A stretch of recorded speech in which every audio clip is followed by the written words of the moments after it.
एकाएक मुझे लगा कि मैंने बच्चों को कुछ ज़्यादा ही सुना दिया है। मैंने तुरंत बातचीत का सूत्र बदलते हुए कहा, मैं भी कहाँ की बातें लेकर बैठ गई। अंत भला तो सब भला। अब तो यह सोचना है कि कॉलेज में पार्थ के खाने की क्या व्यवस्था होगी। अभी अभी शिखर का फ़ोन आया है कि हम रात की ट्रेन से पहुँच रहे हैं, सब ठीक हो गया है।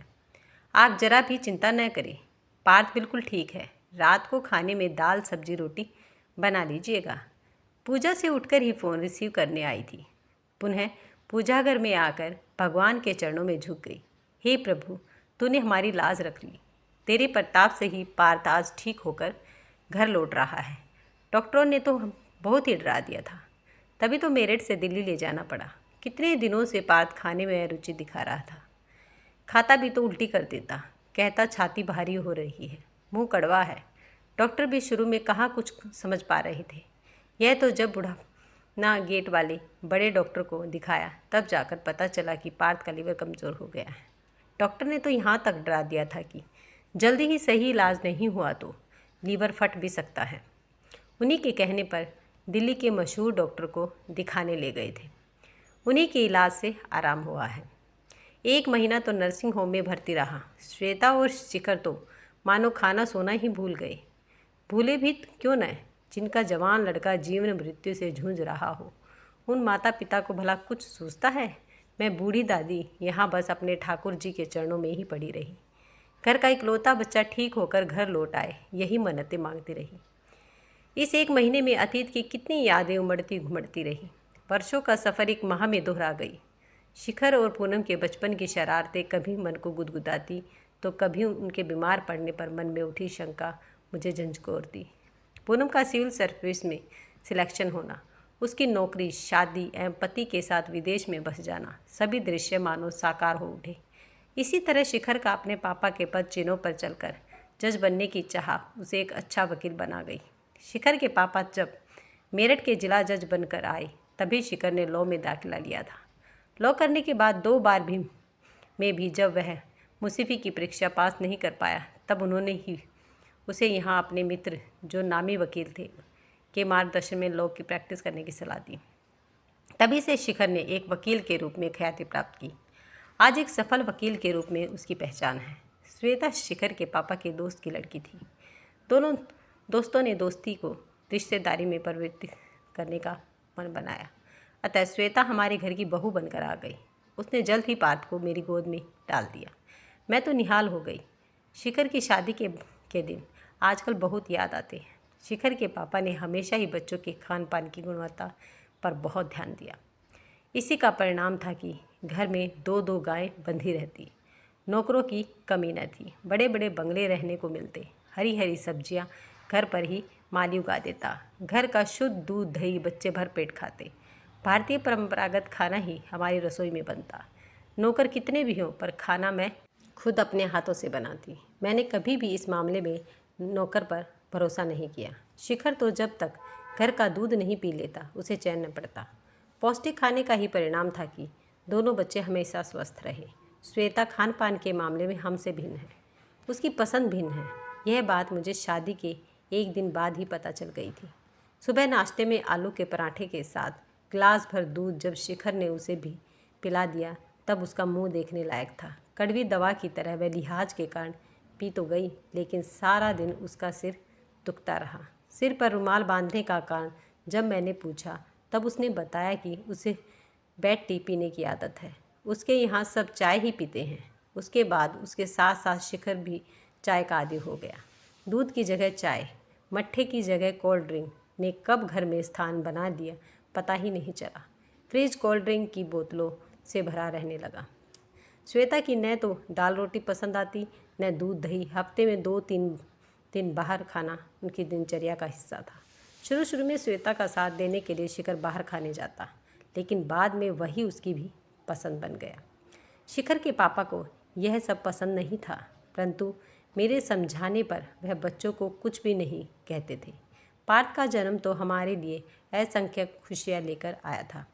उसके दादाजी उसे अपने से अलग न करते, अपने साथ सुलाते खिलाते वह भी उनके साथ ही घुसा रहता। यह बात श्वेता को पसंद नहीं आती थी। यह बात मुझे साफ महसूस हो रही थी। धीरे धीरे उसने पार्थ को अपने साथ रखना शुरू कर दिया। अपने साथ नहलाने ले जाती, अपने साथ चाय पिलाती, जो खाती उसे भी खिलाती। मैं श्वेता का व्यवहार बहुत बुरा लगा, परंतु घर की शांति के लिए इन्होंने अपने को पार्थ से दूर कर लिया। इनके मन की व्यथा में समझ पा रही थी।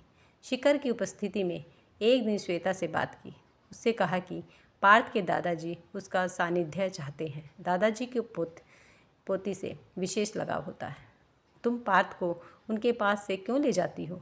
इस पर उसका उत्तर मुझे अंदर तक आहत कर गया। वह बोली, मम्मी, आपने अपने बच्चों को अपने तरीके से बड़ा किया, अपनी पसंद का खिलाया पहनाया। पार्थ मेरा बच्चा है, उसे मैं अपने तरीके से बड़ा करूँगी। मैं नहीं चाहती कि मेरा बच्चा देसी वातावरण में पले, मैं उसे आधुनिक बनाना चाहती हूँ।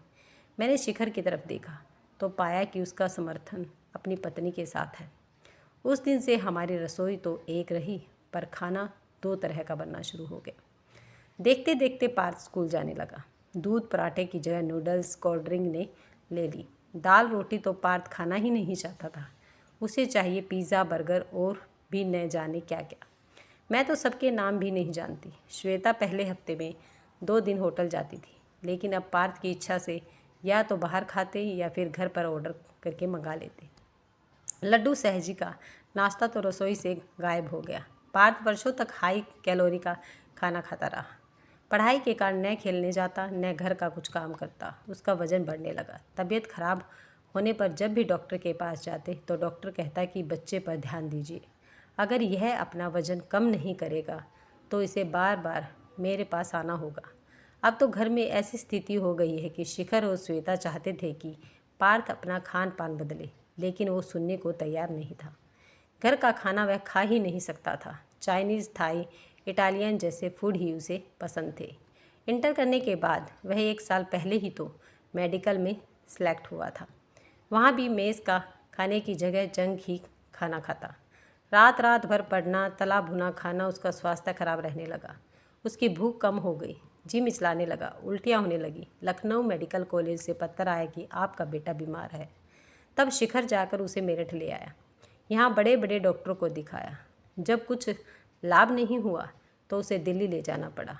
मेरी सोच को विराम लगा जब गंगा ने आकर पूछा, माँ जी, आज खाने में क्या बनेगा? मूंग दाल परवल की सब्जी बना ले, दही तो है ही। गंगा आश्चर्य से मेरा मुंह देखने लगी, मानो पूछ रही हो कि क्या छोटे भैया यह सब खा लेंगे? गाड़ी ठीक समय पर आ गई। ड्राइवर को स्टेशन भेज दिया गया। अभी अभी तीनों लौटे। श्वेता और शिखर बहुत थके हुए लग रहे थे। पार्थ तो मुझे प्रणाम करके अपने कमरे में आराम करने चला गया। उसका वजन काफ़ी कम हो गया। मैंने मन ही मन ईश्वर को धन्यवाद किया। खाने आदि से निर्वित होकर श्वेता और शिखर मेरे पास आकर बैठ गए। माँ, हमें क्षमा कर दीजिए। दोनों एक साथ बोले, माँ, हमने आपका बहुत दिल दुखाया है, आपकी बातों का उल्लंघन किया है। आप कितनी सही थी। हमारे गलत खान पान के कारण ही आज पार्थ इस स्थिति में पहुँच गया है। पापा जी का भी कितना मन दुखाया हमने, उनसे तो हम क्षमा भी मांग लेंगे। माता पिता कभी भी अपने बच्चों का अहित नहीं चाहते, परंतु आजकल का चलन ही कुछ ऐसा हो गया है कि हमारे पारंपरिक तरीके चाहे खान पान में हो या पहनावे में बच्चों को पसंद नहीं आते। तुम्हारा भी इसमें दोष नहीं है। दोष है तो हर चीज़ की अति में। कभी कभी बाहर का खाना गलत नहीं है, परंतु इसे अपनी दिनचर्या का हिस्सा बना लेना गलत है। भारतीय खाना संपूर्ण आहार माना जाता है। इसमें सभी पोषक तत्व विद्यमान होते हैं। टीवी के विज्ञापन तथा होटलों के कॉन्टिनेंटल फूड देखकर खाने का मन होता ही है। मेरा तो मानना है कि चाहे कुछ भी खाओ, पर अपना घरेलू भोजन खाना न छोड़े। एकाएक मुझे लगा कि मैंने बच्चों को कुछ ज़्यादा ही सुना दिया है। मैंने तुरंत बातचीत का सूत्र बदलते हुए कहा, मैं भी कहाँ की बातें ले बैठी। अंत भला तो सब भला। अब तो यह सोचना है कि कॉलेज में पार्थ के खाने की क्या व्यवस्था होगी। अभी कुछ समय तक तो वह मेस का खाना नहीं खा सकेगा। मेडिकल की पढ़ाई में तो कॉलेज में ही रहना आवश्यक होता है। मुझे तो बहुत चिंता लगी है। पढ़ाई से लंबी छुट्टी लेना भी संभव नहीं। माँ, आप चिंता न करें। मैंने लखनऊ में अपने दोस्त राजेश से बात की है। वह लखनऊ में मेडिकल कॉलेज के पास ही रहता है। जब तक पार्थ मेस का खाना खाने लायक नहीं हो जाता, तब तक डॉक्टर के निर्देशानुसार वह उनके घर पर खाना खाएगा। राजेश अपने बच्चे की तरह पार्थ का ध्यान रखेगा। मेरे हाथ प्रभु की इस कृपा के लिए अपने आप जुड़ते चले गए। फिर मैंने देखा पार्थ पीछे खड़े होकर हमारी बातें सुन रहा था। वह आकर मुझसे लिपट गया। मेरी आंखों से भी खुशी के आंसू झरने लगे। दादी, जब मेरा परहेज़ समाप्त हो जाएगा और मैं घर का साधारण खाना खाने लगूंगा, तब आप मुझे अपने हाथ से बने बेसन के लड्डू और मठली बनाकर खिलाना। मैं उसका चेहरा देखती रह गई। क्या यह यही पार्थ है? मैंने एक बार फिर उसे गले से लगा लिया। खुशियों के आंसू से मेरी आंखें झिलमिलाने लगी। अगर आपको ये वीडियो पसंद आई तो वीडियो को लाइक, शेयर और सब्सक्राइब करना ना भूलें।